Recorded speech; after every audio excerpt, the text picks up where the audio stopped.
চিঙ্কু বাবা,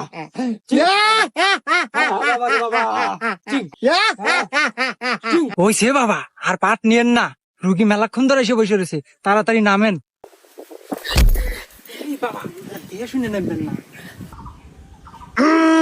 চিঙ্কু বাবা হাজির। বলো বাছা, তোমার কি সমস্যা? আমার তো অনেক বড় সমস্যা বাবা। আমি আপনার নামটা অনেক শুনেছি বাবা, আমার একটা সমাধান করে দেন। সব সমস্যা সমাধান করে চিঙ্কু বাবা। বল তোর কি সমস্যা? বাবা আমি তো 3 মাস হলো বিয়ে করছি বাবা, কিন্তু রাত হলে বউ আমাকে কাছে থাকতে দেয় না। গুরু, তাইলে আমি যাই। হুমুন্দি কয় কি? আমি কি মরে গেছি রে? তুই যাবি? শোন, তোর এই সমস্যার সমাধান আমি করে দেব, কিন্তু কিছু টাকা খরচ হবে তোর। বাবা টাকা আমার যতই যাই, কিন্তু আমার সমস্যার সমাধান চাই। শোন তাইলে, আজকে বাড়িতে যাবি, 3টা পাটি ছাগল কিনবি, আর ওই ছাগলের সাথে 7 রাত কাটাবি। আর রাত্রিবেলা যখন ওই ছাগল ম্যাঁ, ম্যাঁ করবো, তখন তোর বউ বুঝতে পারবো, তারপর থেকে তোর কাছে থাকা শুরু করবো। ধন্যবাদ বাবা এত সুন্দর পরামর্শ দেওয়ার জন্য।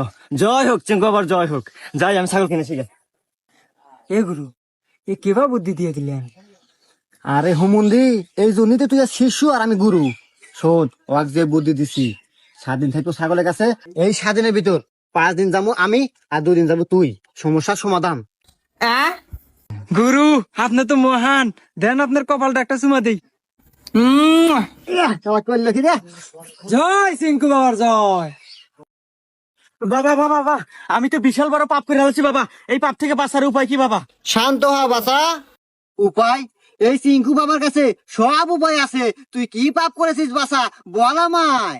বাবা আমি তো বিশাল বড় পাপ করে ফেলেছি বাবা। আমি একজন দুধ বিক্রেতা, এক বাসায় গেছিলাম দুধ বেচতে, আর পরে বাড়ির ভিতরে ঢুকছি, আর এই যে বৃষ্টি নামছে বাবা, সারা দিনেও ছাড়ে না। তোর ওই বাসায় একটা আন্টি আছিল, আন্টির সাথে আমার মেলামেশা হয়ে গেছে।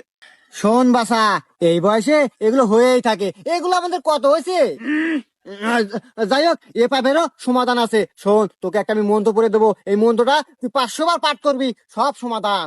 বাবা, আমার কথা তো শেষ হয় নাই। শেষ হয় নাই? আচ্ছা ক ক। তো বাবা আবার একদিন রাস্তাতে যাওয়ার পথে হঠাৎ বৃষ্টি, কোন জায়গায় আশ্রয়ের জায়গা না পায় বাবা ঢুকলাম ছাগলের ঘরে। তো সারাদিন বৃষ্টি ছাড়ে না বাবা, কি করবো, ছাগলের সাথে ওয়াকাম হয়ে গেছে বাবা। গুরু, এ কয় কি?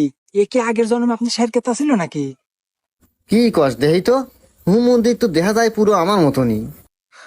যাই হোক, এরও সমাধান আছে। আরে বাবা রাহেন আপনার সমাধান, আমার সমস্যা আরো আছে, পুরো কথা শুনে না নাগে। হ্যাঁ, হুমন্দি কয় কি রে? তুই কে আদিন এইতে করে বেড়াস নাই রে? আমার কি দোষ বাবা, বৃষ্টি আমার পিছ ছাড়ে না, যেখানে আমি হেগেনেই বৃষ্টি আর হেগেনেই ওয়াকামা। হুমন্দি তো আমার চেয়ে নুচ্ছা বেশি রে। যাই হোক, তুই আর কি অকাম মারছু ক। ওয়াকামা বলতে বাবা, গেছি একদিন সেলুনে চুল কাটবে, আর এই সেলুনে ঢোকার পর এই যে বৃষ্টি নামলো বাবা, আর সারাদিন বৃষ্টি ছাড়লো না। তো কি আর করার, ওই একই ঘটনা, নাপিতের হাতে ওয়াকামা।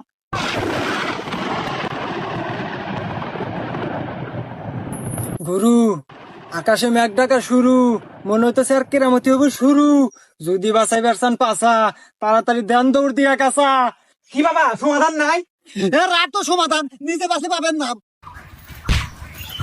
চিঙ্কু বাবা